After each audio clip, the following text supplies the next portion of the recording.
I'm Mike Rosenberg. As Jim said, I'm the managing director of McCarter Theater Center.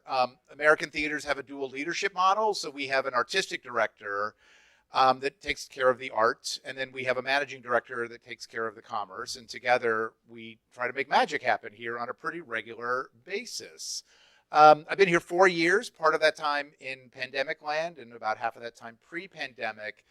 And prior to that, I ran a theater in Southern California called La Jolla Playhouse, also an independent theater on a campus of a university. And we transformed that place over 9 years into one of the largest incubators of work for Broadway and the West End of any place in the US. Things like Jersey Boys, Come From Away, and a bunch of other stuff that was not successful. And part of what was exciting to me about coming to McCarter was the board knew that this was going to be an organization in transition. We'd had the same leadership here for 30 years in the case of the woman who chose the theater work. And in the case of the nightly concerts that we do, 50 to 60 nights a year of dance companies and stand-up comics and spoken word and podcasts and all that, the guy that's curated that next year is his 60th year. So this was an organization that knew that they were going to have to make some change whether they wanted to or not. And so they hired me to help manage that. Who knew there would be a pandemic? So I'm going to turn the mic over to Rita McGrath, who not only is she a panelist here this evening, she is also on the board of McCarter Theater. So she is my boss, one of 42 that I have. So Rita. Oh, thanks, Mike. Well, hello, everyone, and a pleasure to be here and a pleasure to be at McCarter. We've been coming to McCarter since 1988, so I preceded Emily. My day job is as a professor at Columbia Business School, and my work is really at the intersection of strategy and innovation. So maybe we'll have the chance tonight to hear some of that. I guess I'll turn it over to you. Great. My name is Fred Dust. I spent about 19 of my years' life at IDEO, where I was a global managing partner, actually ran a practice. First, the practice that was on space design. The second, it was actually on global systems change, looking at like large-scale work in government, politics, all those things. So really fascinating to see what the world is like. I left about 4 years ago to write a book called Making Conversation, which came out last year, which is about using creativity and design to think about conversations, the hardest conversations you have organizationally, at your own home, in your life. And actually a lot of the work that we do now at my current company which is called Dust&Co, is actually focused on helping people have conversations about strategy, build their own strategy themselves, and roll that out. So we find that people who do that feel like they own the strategy much more than actually it indeed could be. It already is. So it's like, that's me, and I'm happy to be here. So, I mean, hold on. So let's start with that idea. Right? Okay. I feel like having sort of grown up in corporate America in the 80s and 90s, we were all taught that strategy comes from the CEO, and the CEO stands before you on a balcony and says, "This is what we're going to do. This is where we're going to go." And there's no conversation. There's no questioning. There's no thought that they could be wrong. That's just what you do. But now in the 21st century, I think we've learned a few things in that 30-year period about strategy, how to create it, but also how to implement it. Mm-hmm. You want to take that one? So I think what we're moving towards is increasingly the case where the role of the CEO does still exist in terms of setting the guardrails, articulating goals, thinking very carefully about the purpose and the mission of the organization. But increasingly, as things move faster, right? And as organizations get more dispersed and as there's just more happening out at the edges of the organization, the thought that any individual has a crystal ball and can tell people what to do is crazy. So something I've been working on a lot is the intersection of strategy and organization, where we're moving towards what I call a permissionless type of structure, where the CEOs and other senior leaders are giving up some of what they used to think of as control. And interestingly, this technology has a big part to play in this, because if you can create metrics that allow teams to self-manage, you actually don't need to tell people what to do. The prototypical manager walking around with a clipboard is no longer necessary. And I think that changes the nature of strategy implementation in a big way. I agree, and I'll add to that actually the morph that we had is then strategy came to you from McKinsey and then went to the CEO. So that's actually, I think, where what really happened. And I Exactly. And so I think that you saw a very, I think, right fatigue on the notion that basically the strategy wasn't built there. And so one of the things that we're sort of seeing is two things, and I think it relates directly to what you're saying, which is like we're looking at building unfragile strategies that basically can like break or not break, but not break the system, right? So it's like that strategies can shift, or the notion like even the idea of 5-year plans or 3-year plans seems a little ridiculous given the 2.5 to 3 years we've had in the last kind of, like, which is like no plan we made 3 years ago is the same as what we're doing now, right? So I think the notion of shifting that, and then what we really saw is that organizations, theaters, others, if they didn't feel like you were involved in making the strategy, your kind of desire to fulfill on that strategy is just like non-existent. We talked about this, Mike, and I'm curious to see what you're seeing in cultural institutions about the conversations that have to happen in public. I don't know if you'd be willing to talk about that.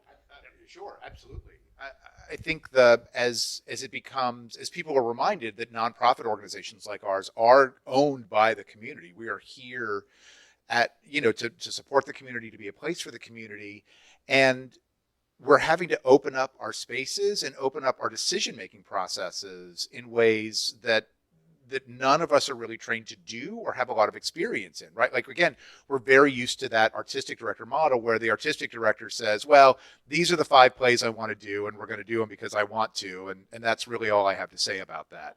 And that doesn't work today, that you can't get staff excited about that conversation or get excited about them working on the project unless they understand that there's more to it than just we want to sell, we want to maximize ticket sales, we want to maximize earned revenue.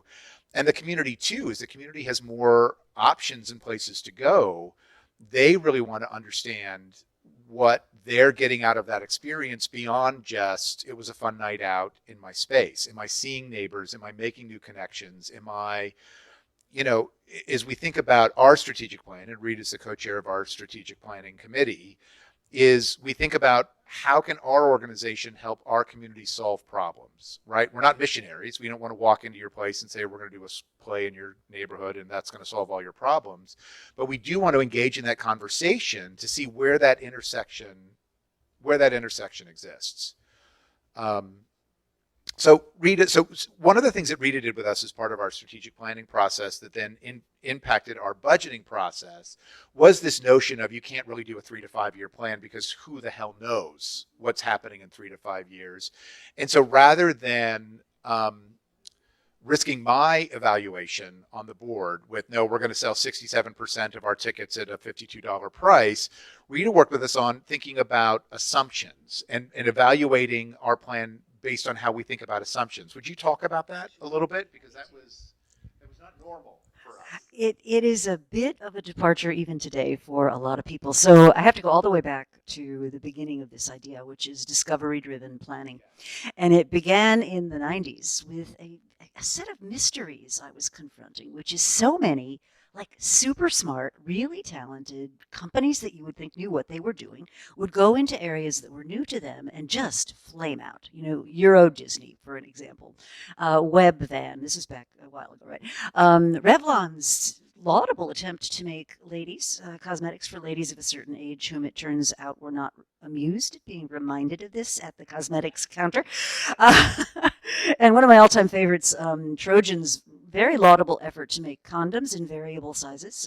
It turns out that's not a great strategy for selling that particular product. But anyway, and so when we went through these flops, what we learned in each case was that it had a common pattern. Untested assumptions taken as facts. Very few opportunities for low commitment testing and experimentation. Typically leaders, the classic leader, damn the torpedoes, full speed ahead, my way or the highway. All the money up front.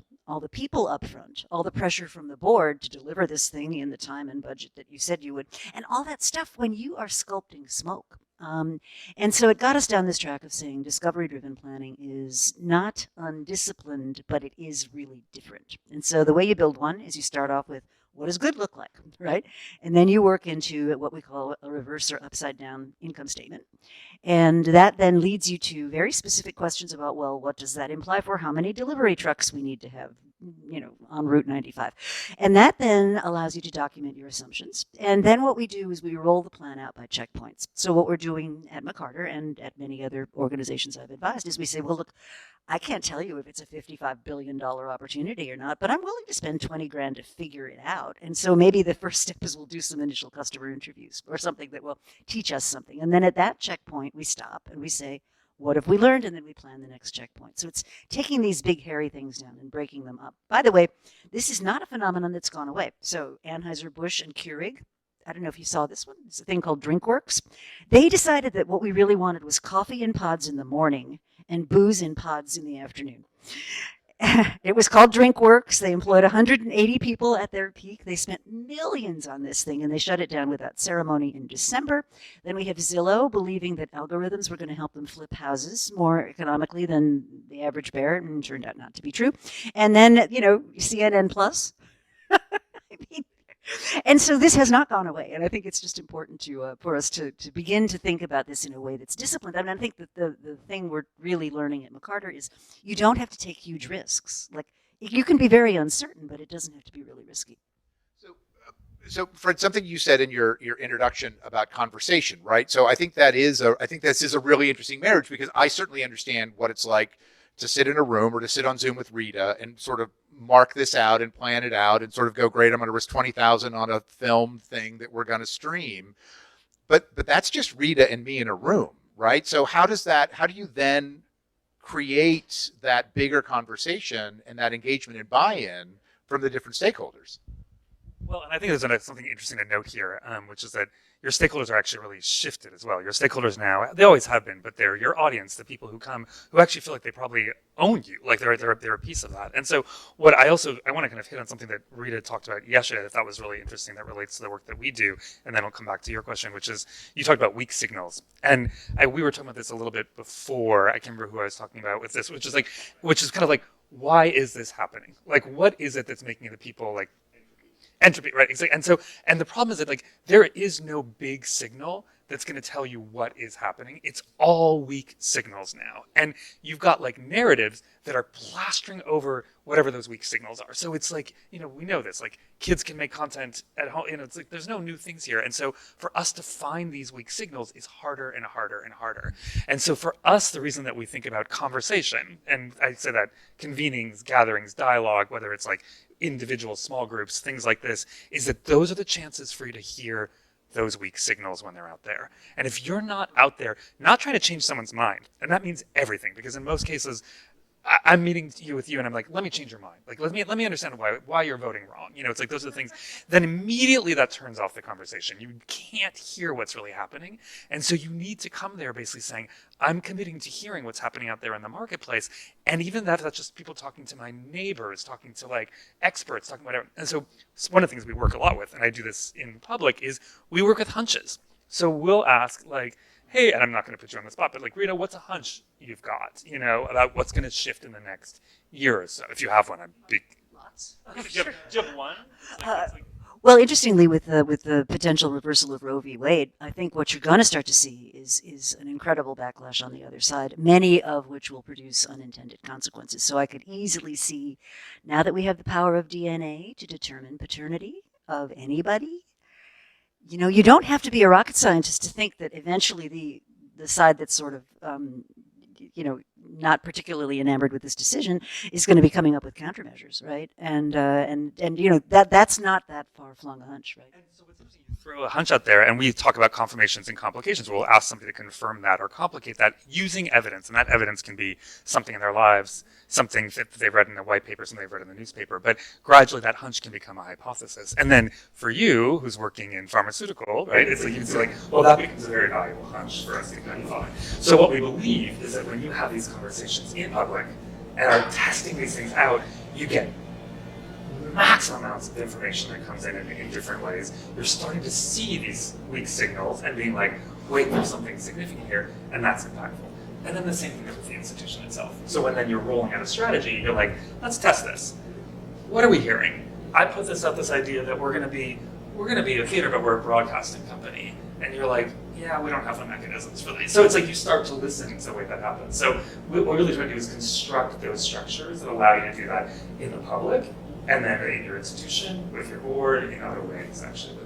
And I want to build on that just for 1 second. And just to come back to McCarter for a minute, one of the things that we're starting to bring up before the board is here are the bits of evidence that show us we're on the right track. Right? So here are the new audiences we're bringing in. Here's the different profile of the audiences we're bringing in. Here's the new kind of performance we're starting to see. Here's what's happening in the press. And so the early evidence usually isn't like stunning. Right? It's like 12 teenagers turned up and they had a fantastic time at Rockefeller, which is not going to make your future, but it's evidence, right? And I think that helps provide confidence. And what you need to do, I think, partly if you're persuading people who might be a little bit doubtful, right, is you need to keep the steady drip of positive reinforcement that this is working, and here's more evidence, and here's the hypothesis that's been demonstrated, and you can't give up on it. I mean, I think a lot of times people just get exhausted and they stop sharing the message. And I think you really need to keep doing that. Yeah. Can I throw it in? Yeah, please. Here's an interesting example. And it's, Go go ahead. Oh, sorry. I've been recently engaging with World Economic Forum, but I'm working with an institute that focuses on urban change. So they decided to open their Center for Urban Development in Detroit, and they had this big convening around it, whatever. Turns out nobody had ever really talked to Detroit about it. So they have this convening and open this thing. Classic. And so Detroit is basically, all they're hearing is Davos. Like, why is Davos here? Like, and so there were protests. Like, people were like, get Davos out of the city, whatever. And so what's happened is when we don't over-communicate or don't talk, the paranoia factor that's risen now in this given moment is huge. And so their question is like, how do we have conversations that we used to have in closed doors, and how do we have them in public? It turns out we're not that good at that.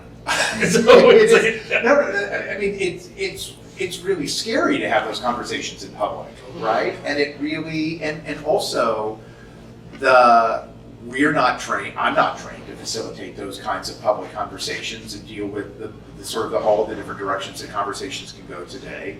And oftentimes too, we find, with Carter going through this change of leadership, we have a managing director for the first time in 4 years, an artistic director for the first time in 30 years, and we didn't set up with our board a lot in advance of how the metrics would change. And so there were absolutely trustees that were like, well, wait, she's not doing the thing that we did before. And it's like, right, but that's no longer the metric, right? And so figuring out that regular conversation, and it's so interesting what you say about Detroit. When I was in Southern California, we received a grant from the Wallace Foundation, which is here in New York, that was really interested in understanding building audiences for sustainability. And so they thought that the idea they wanted to test was if organizations work directly with community, would that create a better audience ongoing and something that could be supported? And so as a part of that, we actually, the organization said, you're going to partner with communities to get this multi-million dollars over a 4-year period, but you're going to have to come back to us with the community. We need security that the community wants to be involved in this process. And we were like, who wouldn't want to be involved in this process? It's free money. And it was illuminating going into those communities around San Diego, and some communities would say things like, hey, this sounds like gentrification. We don't want that here. Or one national city actually said, hey, this sounds really cool, but 3 years is not enough time. Unless you're going to commit to 5, 7, or 10 years, we don't want to be a part of it because we're going to do all this work and we won't have enough to make it happen. And that never would have occurred to us to talk to somebody before we just showed up and said, hey, we're here to put on a show. Can I say there's something that I think you bring up that is like, I just want to say, like, most of us are not trained to facilitate these hard conversations. I mean, that's just like, maybe some of you were, like, it's like you were like the president of a community college. Somebody trained you at some point, or maybe you trained yourself. I'm not sure. I was not trained. But what's interesting is the way that we think about this in our organization and in the book that I wrote. It's like we can design things, we can make things, and so what we tend to do is basically say, let's not train ourselves to be facilitators. Let's train ourselves to design the structures for the conversations we have. So let's use the rules, let's use the space, let's change those things to basically make a different context for the conversation. And what's interesting for you, Mike, is that it's like a lot of our stuff is actually, it happened when I was at IDEO and we started to intermingle new kinds of designers or theater people. So I moved to New York, everybody who was out of work who wanted to come as my chief of staff or whatever, theater people. And so suddenly we found this whole new methodology that was about creating safe constructs for having really hard conversations. And that's what we do now, is we design the constructs because no one wants to be facilitated. You know when you're being facilitated. It's true. But if you're having a natural conversation that feels like it's been well developed, well built, that feels really different. So, I have a question. Sure. I might be thick. I might be sick. I'm having bad allergies, so I definitely feel So when you're talking about the construct, are you talking about in designing, are you talking about the physical space or the structure in which you are having the conversation from a metaphorical standpoint? And could you give an example? I can't. Yeah. Here. Only if you put it to your mouth. Sorry. We can't hear you. Sorry. All of it. So and so what happens is that in every conversation, every meeting that we have, there's actually sort of implicit structures for the conversation. The classic one is an agenda. So an agenda is a rule and a rhythm for the way you think the conversation is going to happen, right? So it's like, we're going to come together, we're going to have call to order meetings, we're going to have the first item of business, we're going to do this. Interestingly, agenda is from the Latin. It was actually originally applied to Catholic Mass. So if you think about it, going to a Mass or a religious service, it's like, who preaches? When will they sing? When will there be silence? When will you turn to the person next to you? That agenda sets the rhythm for the conversation and basically says, now we're going to open up. Now we're going to close in. We have the ability to do that with every meeting we have. We just don't do it. We're like, why get creative about a 90-minute meeting when the reality is that you can say, what if 2/3 of the way through we built in 5 minutes of silence or 5 minutes of reflection? Because we know that's often when things start to congeal in our work. And so that would be a great moment to say, let's just stop. Let's be quiet. Let's write down the one thing that's on our mind, and then let's bring that back into the room. So there's very simple things, or there's big things, spectacular things. You know, when I was talking to you, I was joking because you were saying how often you weren't recognized as being president of a university or a college, community college, but you were standing 2 steps above us. There's actually there's evidence, like psychological evidence, that if you're even standing two steps up, 3 feet up, you feel more elevated, you feel more in control, you feel more engaged. There's basic things that are implicit in the space, in the rules, that we can design, that we can take control of. We just don't think we can. I didn't know that we could be charming like that, so I Hey, hold on. it's a conversation. Exactly. So when you said elevate, it reminds me that at the very beginning of the pandemic, and the leadership cabinet, my cabinet, we were having an emergency meeting on March 15th. And we decided we were going to do a daily situation room kind of thing for 10 minutes. Right. 10 minutes got into half an hour. And then one cabinet officer didn't show up. I grabbed her assistant. I said, you come in. You tell me what's going on there. Guess what happened? The next thing I realized, this lady brings the information none of us knew. Then I said, let's call the security director in. Then I said, let's call facility director. The next thing you know, I had a daily meeting with 50 people across the campus. And we totally got rid of agenda. We just go around the room, make everybody tell us what's going on. And then we make a decision on the spot. Not me make a decision on it. We make the decision, and everybody owns it. And that tradition continued till the day I retired. I love that so much. Sorry, it's like, because I often talk about the idea of bring the people who are going to do the work into the room, right? So bring the seconds in. I don't know if you think about that, where it's like, who's going to do the work and who's actually responsible. So Rita, talk about that a little bit, because I mean, what we're talking, I mean, that is manifestly different than standard operating procedure, probably for the last 50 years. So how do you build, when you're working with these companies on seeing around corners, on working on these transitions, where does this come into the work you do? Right from the beginning, we really try to think about who's got that direct connection. I call it getting out to the edges. And the way I like to think about it is snow melts, but it melts from the edges because that's where it's most exposed. And so one of the things I really try to get leaders to think about is questions like, do you get direct information about what's really going on? Because for a lot of leaders, they're kind of wrapped in bubble wrap, you know? The second one is, are the teams that are confronting these problems diverse? So one of my all-time favorite stories about this is some years back, I was present at a Columbia Media Forum meeting, and this young team of people who were pretty homogenous. So they're all NYU or Columbia or equivalent schools, engineers and MBAs, right? So it's a dangerous mix. And they had this brainchild of an idea. They were going to take all the unused payphones out of the city of New York, and they were going to put up these things called Link NYC. And it was going to be awesome. It wasn't going to cost the city anything. This was all going to be paid for by advertisers. And it was internet kiosks, and you could plug in your phone, and you could do. And I remember asking this team, this was before this ever happened. I said, how are people going to use these kiosks? And they said, oh, it'll be awesome. They're going to look up where the artisanal cheese shop is and what time the farmer's market opens on Thursday. You know? So they put up these things. I don't know if you remember the headlines, but within like 48 hours, we've got homeless people camped out around the city watching YouTube all day long. We've got people doing like unspeakable things in tourist areas. I mean, it was just a disaster. And had somebody been on that team that actually knew something about what goes on the streets of the city of New York, we never would have had that happen. And so I really try to get all those voices in the right from the beginning. And people will surprise you. So one other little technique. David Cody, who just retired as the CEO of Honeywell, used to always run every meeting that he had, which had an important decision-making component. He'd ask the youngest person in the room, the most junior person, to speak first. And of course, the first time he does this, they're terrified. It's like, what's my boss going to think? And am I throwing the party line here? And Cody said, no, we need to hear from you because you're much closer to the issues of things like new technology and what does digital mean and what's happening out in the field than we are. So you speak first. Absolutely. Yeah. I love the topic of meetings. I was at Prudential Financial for 21 years. I ran the domestic mutual fund business for 3 years. I feel like at least the first decade of my career, at least 25% of my time was wasted in meetings.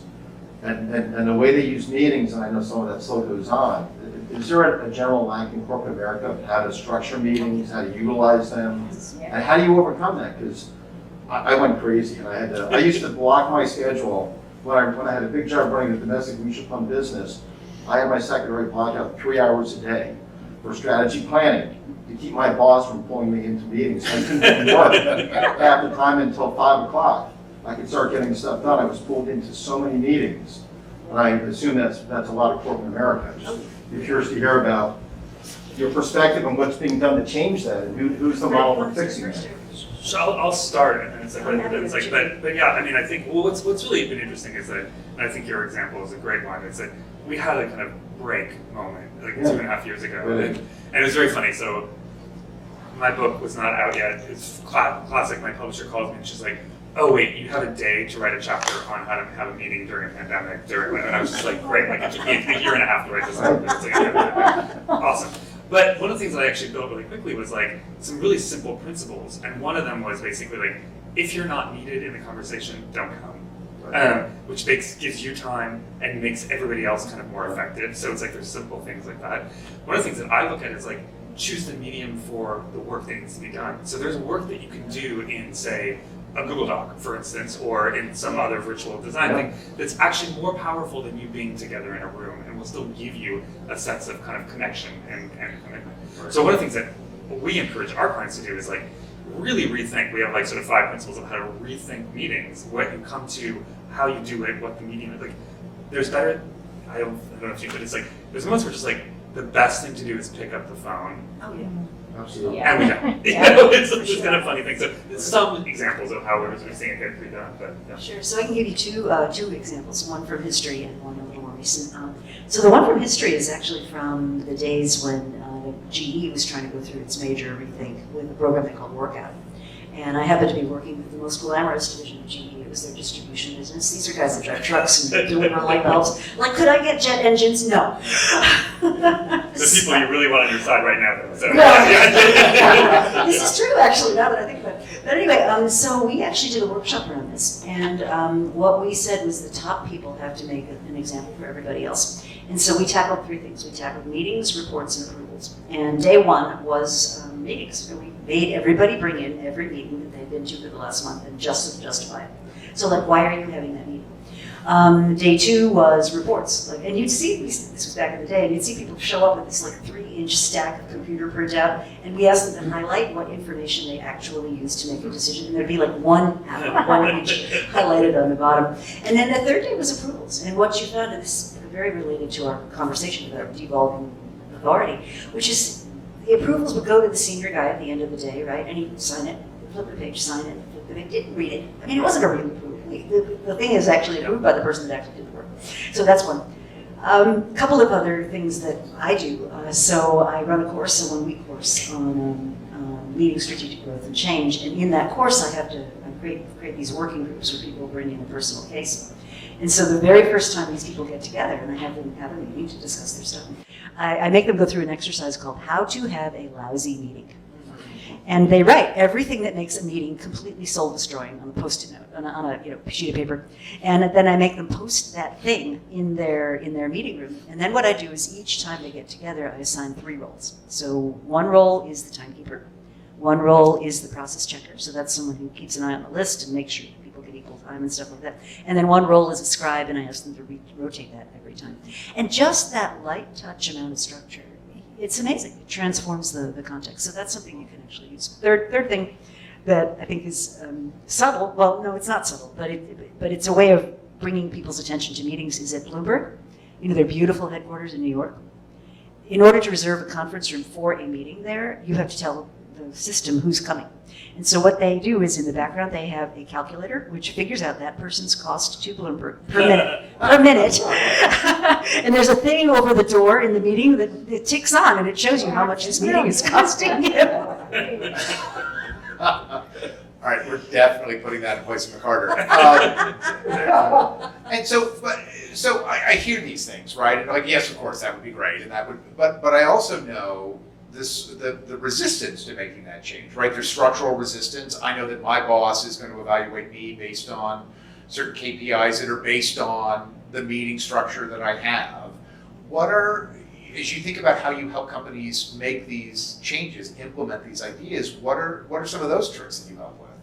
I can give it an example. So one of my clients who's a very, very, very large media company, but it's actually originally a family-owned media company. And what was really interesting is there's 2 things that they sort of noticed, which is that there's an implicit politeness in the culture. And so I don't know if you've seen this, where it's like nobody lets an idea, basically nobody lets an idea die because they just feel like, oh, don't really want to hurt anyone's feelings. And I will say that's been exacerbated the last 2.5 years. Any bad behavior we had that was beforehand, we're like, well, let's just rely on not bringing it up in this meeting. So it's like that. So one of the things we're working on is just basically what's a nice way to kind of give critique, which is something that we work on quite a bit.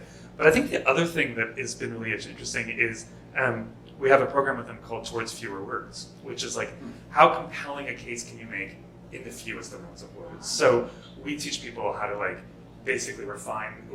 One of the things that we work on is something called illuminations, which is how to tell a revelatory story about yourself in 20 seconds that actually makes people want to come back. So I'll give you an example from my own life. My great-grandmother, amazing storyteller, was a steel worker, worked at night in the steel mills, worked on a farm during the day.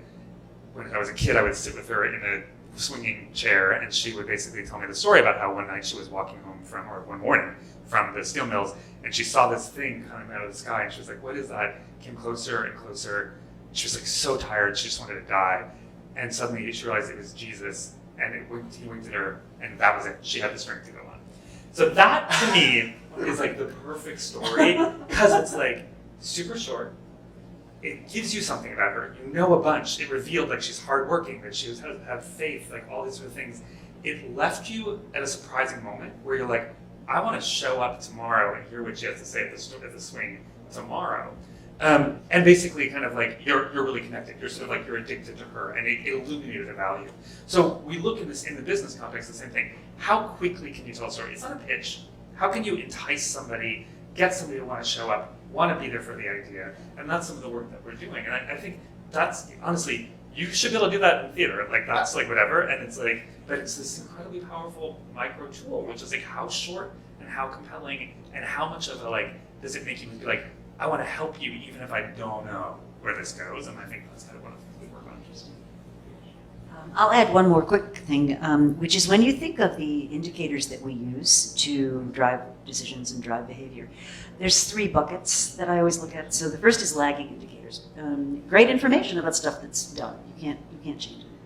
Then you have current indicators, which tell you sort of where you are. So things like net promoter scores and employee loyalty and how deep your penetration is to your customer base and that kind of thing.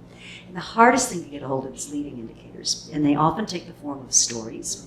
They are often qualitative, therefore reasonable people can disagree about what they mean.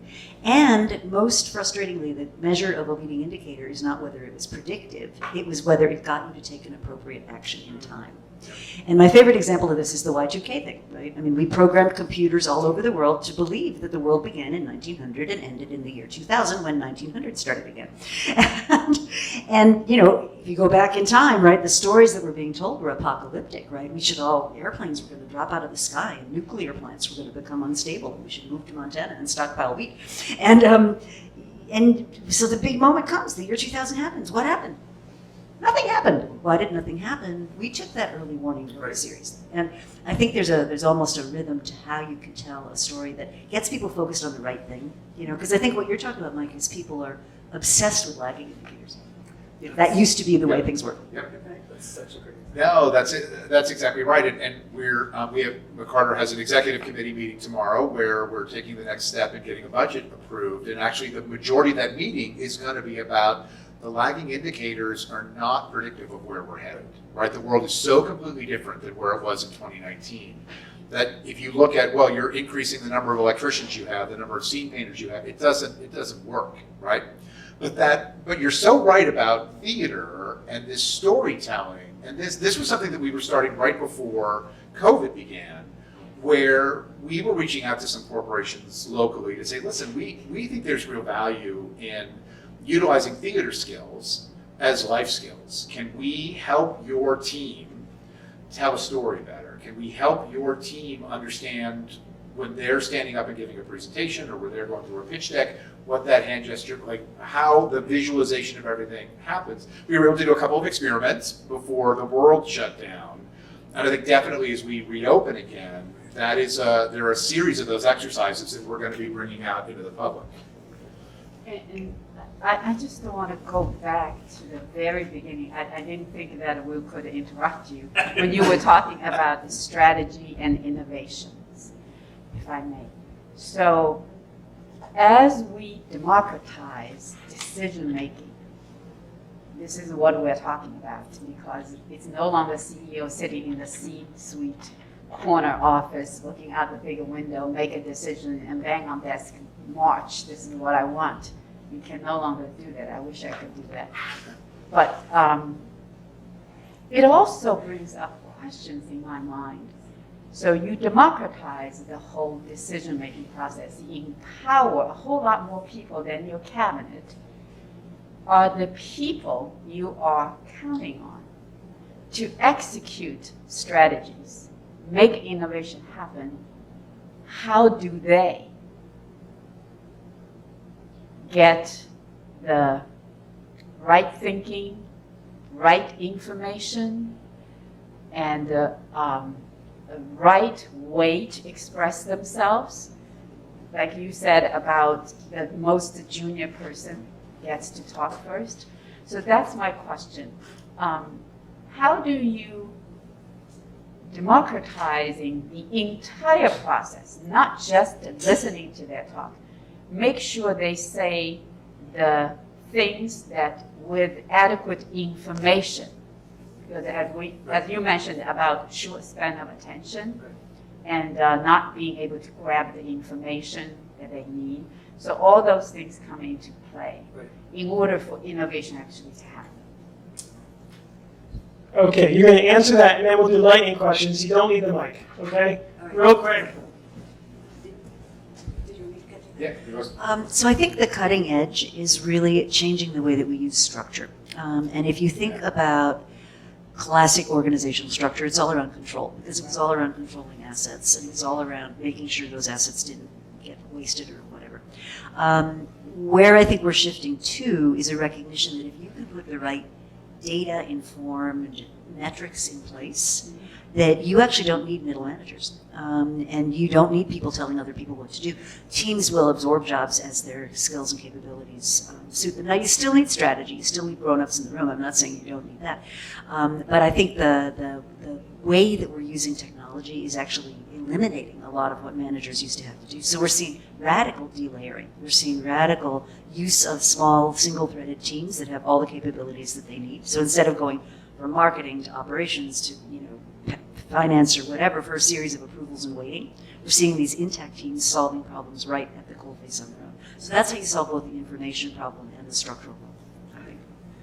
I also think that what we're seeing is that it's like, there's a number, which is that it's like, we'd rather have 5 people looking at something than 1 person. And so, and 5 divergent people. And so we have a structure that basically is kind of like we call it Whose Life, and it basically is like you're given 10 photos of somebody's life that they've taken of themselves, but you don't see the person themselves. And what we find is that if you give it to 1 person, they're going to strongly let their biases play out. And often in that case, it could be that 90% is correct, but one key thing, like the core thing, is wrong.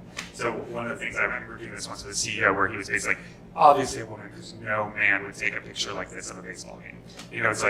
Turns out he was wrong. It was a woman. What's interesting is when you do this with a collection of people, they'll get most everything wrong. They'll get gender, age, all those things, but they'll get core values and the core needs right. And so what we find is that we get more accurate assessments of the core needs, not necessarily the extraneous stuff, when you actually put the right collection of people. And we're finding that even with figuring out what's truth. And, it's like, today I had a friend who was sick, and he was like, can you figure out what the antiviral situation is, because I'm too sick to whatever.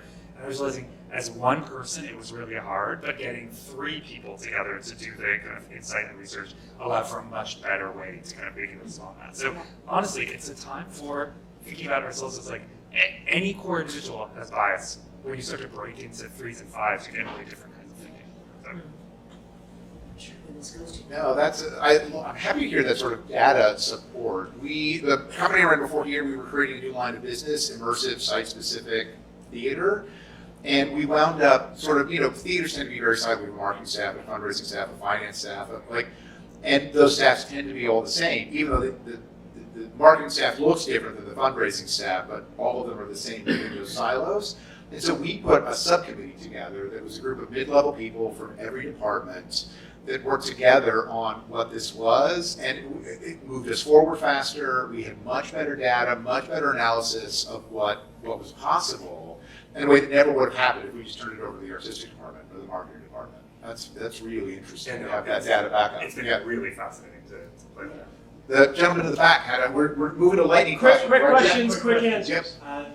Firstly, thank you very much. Very interesting talk. What's your views on DAOs? Considering what you just talked about, a DAO would be the ultimate version of what you're speaking about? I think these are distributed autonomous organizations, if you're not familiar with the acronym. I think it's an expression of this. And, if you think about it, we've always had them, right? We make movies by bringing together people from different organizations. We make political campaigns by bringing together people that are organized around a specific theme. So we've always had them. What I think we have not had is them in kind of normal commerce. But I think, it's back to that idea that if you have the data and you can self-manage, you don't need managers walking around. So definitely. So we've experimented with DAOs in very highly regulated, structured breakthrough drug development. So major oncology drug for melanoma across Asia, very complex to do, but we did that local empowerment and enablement in the future work. So we used all those tools, and I, as a student of IDEO, loved the idea of getting people in the field in Australia to see melanoma and experience it because they were empowered. We had someone from China, someone from Japan into Australia. They got it. The challenge I had was the question is, how do you manage the cultural intersect between all those? With all the communities in these decentralized communities. Oh, I think that's the hard part for me. Yeah, it is, and I think what we're finding is that's where your skilled kind of connectors come in, your connected leadership. I like to talk about Sherpas in organizations. So these are people who typically have very deep respect in the company or the organization that you're working in. They know a lot of people. They have very robust but weak tie networks, and they're respected. And a lot of times these are the people that do that work of kind of mediating in between factions that might not see eye to eye. Finding those individuals early, by the way, if you're going to try this, I mean, they're hard to find. And it's not a job description anybody has, 9 o'clock to 10 o'clock, resolve dispute between Fred and his brother-in-law about the real estate thing. 10 o'clock to 11 o'clock, have a conversation with somebody about why you need the conference room at 2 o'clock. It's all knitting together people. Though I will say one of the things, because again, we're more interested we're interested in designing structures for people to have conversations. And so one of the things that we look at are, what are structures that are more similar cross-culturally? So one of the reasons why I hadn't intended it with the work that I did, but I ended up looking a lot more at history, a lot more at religion, a lot more at kind of ritual, is because actually, despite the variance in cultures, there's a good chance that mourning somebody who's died might look more similar across kind of cultures than other kinds of things. There's a good chance, in fact it's true, that wedding and joining looks more similar across cultures. So we look at those common structures that work really like as humans and start to say, how can we use those armatures to start to think about the constructs for designing? Exactly. And what we find is way more effective if you have somebody who's, especially in the healthcare space, where it's like, if you have, because we're doing something on data pandemics, we're doing one right now, where it's like, if you have a public health worker in the global south, and you have like an academic in Princeton, and you have blank, and like, it's only by getting those kind of perspectives that you sort of break open. Can I give you one quick example? I was working with Rockefeller, and they were like, this was back in the beginning of the pandemic, and they were like, and we want all the data from Black people. And I was like, well, great, then we're going to put the movement for Black Lives into the room. And they were like, no. And we're like, no, we're doing it. And we did it. And what was great is, rather than kind of like building an idea that was way, way, way down the line with something that'd be like, let's test it with Black people, in the first meeting we were like, we're not giving you that data. And so basically right off the like they knew, because they had the user, the person that they actually wanted to pull from, in the room. And so it's this really interesting kind of frame when you can get that right off. And so you basically are like, let's work at the real problem. Data testing. Exactly. So totally unrelated, but when it comes to sort of these conversations and working around assumptions early on in the process, I've been really fascinated with confidence.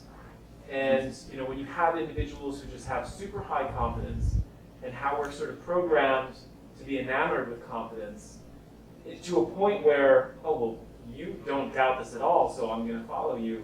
But I think over the last couple of years, we've really sort of witnessed the power of the introvert. We've witnessed the power of the person who needs to take the information and process it and can see the multiple possibilities and therefore is uncertain. Where does that play into that dynamic of sort of having these conversations and making decisions? I'll throw up one thing really quick. So neurodivergence, I'm just like a big fan of neurodivergence. And so one of the reasons we do things like exercises where people move, and so some people will talk, but some people will move, is that it means people can express with their body. One of the reasons we actually break into saying, let's have 5 minutes of quiet writing around something, is like, some people have to think. And so I think one of the things that we've really learned is that different kind of like neurological kind of backgrounds allows the same kind of thing in terms of diversity. It's a whole different way of bringing different kinds of things there. So I'll say for us, we're all for it and finding as many ways for different people to kind of think about the different kind of problems at hand. So we build it into our conversations. Yeah, and I'll use the recent example of CNN Plus, which McKinsey apparently advised on. And I was accused of sniping at McKinsey, and I said, no, because if you're brief, if you're McKinsey and you're being hired, and Jeff Zucker is telling you, I want you to help me do this, and the brief is not, I want you to help me figure out if this makes any sense to do at all. You respond to the question you asked. So to be quite serious, what we do in practice when we're working with companies is we will ask people to articulate what their belief is, why they believe it, and what an experiment is that could test that belief. So I'll give you just a quick example. I was working with a company called Vero Money, and they are a branchless bank whose main target market is income secure but cash flow challenged millennials. So, young people that have jobs, but they don't have a lot of wealth yet. And so they're one wedding, one car repair, one apartment deposit away from having a real cash flow problem. And so to keep the costs low, the whole bank is branchless, and it's intermediated by this mobile phone chatbot named Val. And early in the design process, the question came up, well, what kind of personality should Val have, right? And this is a perfect example, right? Because what you will have in the room is opinions. And you will have strongly felt opinions and weakly felt opinions. And there were 2 broad opinions that appeared. One was like, Val should be like hey dude, tough weekend, huh? Don't worry, got your back, emoji, very sort of chatty. And the other one, they were horrified by this. They said, no, it should be Mr. Robertson, based on our AI-driven algorithm, we believe this is the way to go. Now, in a normal company, what happens is you have this huge argument. Everybody wastes hours of human breath without any data whatsoever, and the decision gets made, and off you go, and you don't have any more information than you did before you start. So we really push people to say, what is your evidence? And if you don't have any evidence, what's an experiment we could run to get some? And that's part of the discipline. But you do get into that, right? I mean, if you get a very powerful person who dictates the terms of engagement, it can be very stifling to letting new information get into the room. Yeah, as we transitioned back to in-person meetings, one of the things we fell in love with over Zoom was that chat feature, right? That there were people who were not as the talkative as the managing director, who were able to put things into the chat, and then other people could respond to those in a way that they never would have participated in a meeting before, would never have shared information or perspective. And so that for us is the next challenge, is now that we're back in person, how do we hold on to that? And I love building into the agenda. Now we're gonna take 5 minutes and just think, because some of us like to write and some of us like to talk. And let's let the writers have a moment. I mean, we just spent 2.5 years seeing each other where we live, literally, right? So it's so we had a kind of moment of humanity that we know has actually changed corporate structures. We know suddenly CEOs saw their employees differently. We know employees saw their CEOs differently when they realized that it's they still have a kid screaming in the background, kind of thing. And so we've had a kind of unparalleled glimpse into kind of who we are, that if we lose that by design. And so I think the reality is that we need to be designing that into the constructs that we have forward. It's our responsibility not to lose that, I think. So. Yep. Yes, sir. Yeah, you talked about at the very beginning about bringing everybody together, but in this time of sort of divergent views all across the country and all across the world, the trust element seems to have been totally removed. How do you build that back up? Some of the techniques you talked about seem to be heading in the right direction, but you've got the problem of really building it correctly so that there's no vindictive work taken out on the individual that says, I can't talk because I'm introverted and I need time to digest, think about this, and get rid of the guy that talks or gal that talks all the time and dominates the conversation. How do you rebuild those trusts? So it's right when my book came out, it was Thanksgiving of 2020, whatever. It's so every time I would get onto it was PBS or whatever, it was whatever, everyone's just what do we do when we're so divided and we can't come around the Thanksgiving table, or whatever? What do we do? And my response was basically don't talk, just do. So literally, if you're a family that can't unite, make dinner together and do it silently. I wrote a piece that was on why have a silent Thanksgiving. But I think one of the things is that when you do something together, whether you're actually building a project, whether you're kind of designing together, when you're going for a walk, when you're learning golf, whatever, then you're still communing. And so you actually get a far way forward into the trust loop without ever having to have conversations. We lean on the idea that conversations are the way to make commitments to each other. Probably the least good way of doing it, doing together, I think. So that would be my... That's inspired. Yeah. But yeah, no, that's great. But for example, right, New York City just passed a law that said if you have a company of more than X number of people, you have to publish salaries, right? So they're a movement in theater do the same thing. So as we've been rehiring, we've been publishing salaries, which is absolutely forcing a conversation among the staff saying, wait, hold on, that salary, how do I compare to that salary? And being prepared to have that conversation, and oftentimes a very difficult conversation, right? Again, the intentionality of creating space, creating a process to have that is super important. I wish we thought about that before we started publishing salaries, because we were unprepared for those conversations. I'd have thought that. Oh, I mean, one of the things that I work a lot with is that there are always power disparities, right? And so one of the things, the most common one, and you probably see it in your work, all your work, which is that you're basically, I'm going to give you critique today. So the problem with that is we go into that conversation and there's there's a disparity between that. So I'm going to give you critique. I'm the boss. You're going to take it. One of the things that we try to do is actually get people really good at kind of like upfront passing power back and forth. So being like, today I'm going to do this. And so when we do it, we'll be like, what's one thing I can't hear today? What's one thing I really need help on? But what's interesting when you start to do that is you start to bounce back and forth between power disparities. It's one of the reasons I like illuminations. A really interesting example early in the pandemic was we had a white amazing woman CEO and a black amazing woman CEO, and we asked them to do illuminations.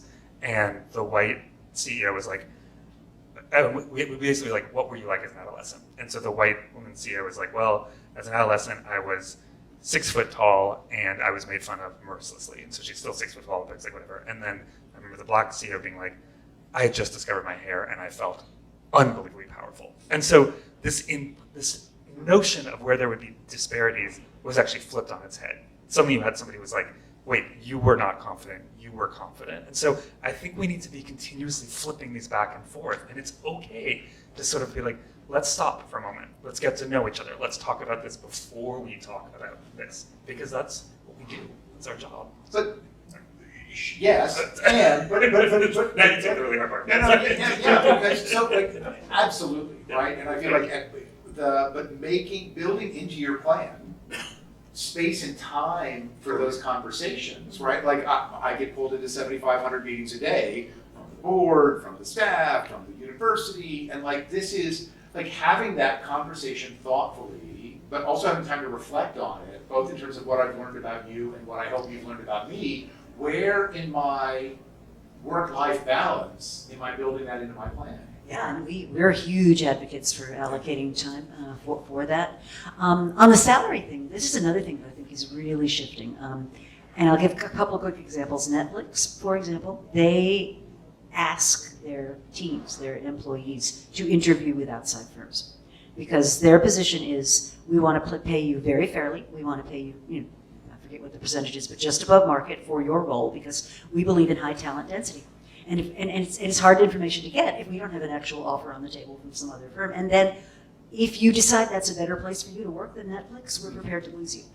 But our hope is that that you will not make that decision, that we are so committed to supporting what you want to do creatively and also work-wise that you will stay. So that to me is a really radical extreme on that particular thing. And it works for them because it's a high talent density, high creativity organization. They don't have very many people whose job it is to come in and do routine things there, right? So, but I thought that was such an interesting case of, like, let's just take this one by the horns and that's our policy. I also think that we've learned that not taking seriously the negotiating of rules of conversations is deadly, right? And it's like, and so, I mean, that's something that we've learned in the last 2.5 years, but I also would say one of my favorite anecdotes is that dueling ended in America around the 1840s. So Hamilton literally shouldn't have died because basically the Code Duello, which like dictated the rules of duels, changed in like 1840-ish, where basically if I challenged you to a duel, it used to be that there were 10 rules that we had to abide by, and that's how we go. And then one of us would die or get hurt, and that really was kind of sucky. Now, like in the 1840s, what happened is basically if I challenged you to duel, I had to give you the rules. So basically, I was challenging you, but I gave you the rules, so you could design the duel any way you wanted. And my favorite example is Abraham Lincoln was challenged to a duel. He was given the rules. Abraham Lincoln was like, this is a true story. It's one of those things when you're researching a book, you're like, this could be like a junk history story, but it's real. And he basically was like, okay, we're going to do this duel with revolutionary broadswords, which are really heavy and long, and we're never going to get within 10 feet of each other. So they got to the dueling, right? It's like pandemic-based like duel. So they got to the duel, never fought because they were like, this is absurd. So probably saved lives. Interestingly, debates, the Hamilton-Douglas debates happened like 2 years later. So it's like the beginning of debate in a big way, the Lincoln-Douglas debates. But the reality is like, we need to be negotiating these things. They're the most important things, and they break culture, they break lives. It's worth the time. I would say one of the biggest changes in the American theater right now, theaters all across the country now take the first day or two of rehearsals where you're bringing in people that maybe have worked together, maybe not have worked together. They're spending the first 2 days of rehearsal setting the rules, saying we're going to make a community agreement about how we're going to work together, how we're going to talk to each other, how we're going to resolve disputes, all before they open the script for the first time. Wow. Wait, I there's love the that. gentleman here. Yeah, I would love to hear both of you speak to the opportunities for asynchronous communication and dialogue. I think that it's been transformational in the last couple of years and speaks to culture and signal to noise meeting and ratios in meetings, and I would just love to hear your thoughts on that. And I'm all for it. I think it goes back to this kind of the neurological differences that we have. But it's like, I think the notion that you can be asynchronously having conversations, the notion that you can be working on things across time zones and different things, that you can be doing this in different ways. I think the one thing we have to be careful on is to continuously humanize within those streams. So I have to still remember that you're you behind it, not just like, oh, this is something that's happening separately. And that's one of the things that we see when my book came out, like you would get attacked by Twitter.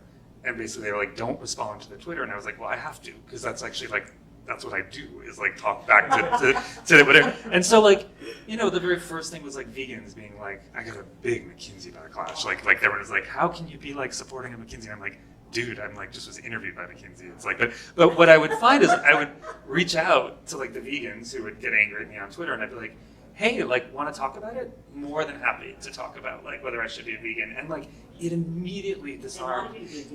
They did. They wanted me to be, because I basically talked about like hunters hunting my property on the news. Anyway, long story, but it's like, but basically, and I was basically like, hey, I like vegans, like convince me, and they were like, oh yeah, I bet you do. And so it's like, I think there's just this notion of like, how do you do that, but still keep the notion that on the other side of it, they're still human. You're still receiving the data, and it's not just like, you're just something I can funnel to. So I'm all for it. I just think we have to kind of be really wary of making sure that we remember the humanization of things. Humor often doesn't work so well in that context. It's true, right? So a couple of things that are, I think, asynchronous communication incredibly valuable. So here's something that they do at Amazon, which I wish more companies would adopt, which is if you have a proposal or a pitch, there's 2 documents you have to prepare. One is no longer than 6-page Word document, not a PowerPoint. PowerPoint is banned, which is asynchronous by design, right? So whatever group is pitching the idea has to put down this 6-page document. And the second thing you have to prepare is a press release from the future that shows what things could be like if this idea actually worked. And then when you get together with the decision-making body, the first thing they do is they sit down, and before anybody says anything, they read the document. And to me, that's just a brilliant example of how you can avoid a lot of this meeting distortion and PowerPoint obfuscating things that just, PowerPoint's like a terrible, I don't know how strategy got stuck with PowerPoint as its major mechanism for communication, but it's very unfair.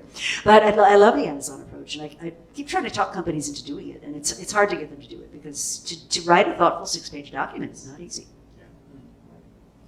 So look, we're coming to the end of our formal, although this has been a great conversation time. All right, with that, Jim, I want to thank you for inviting this group.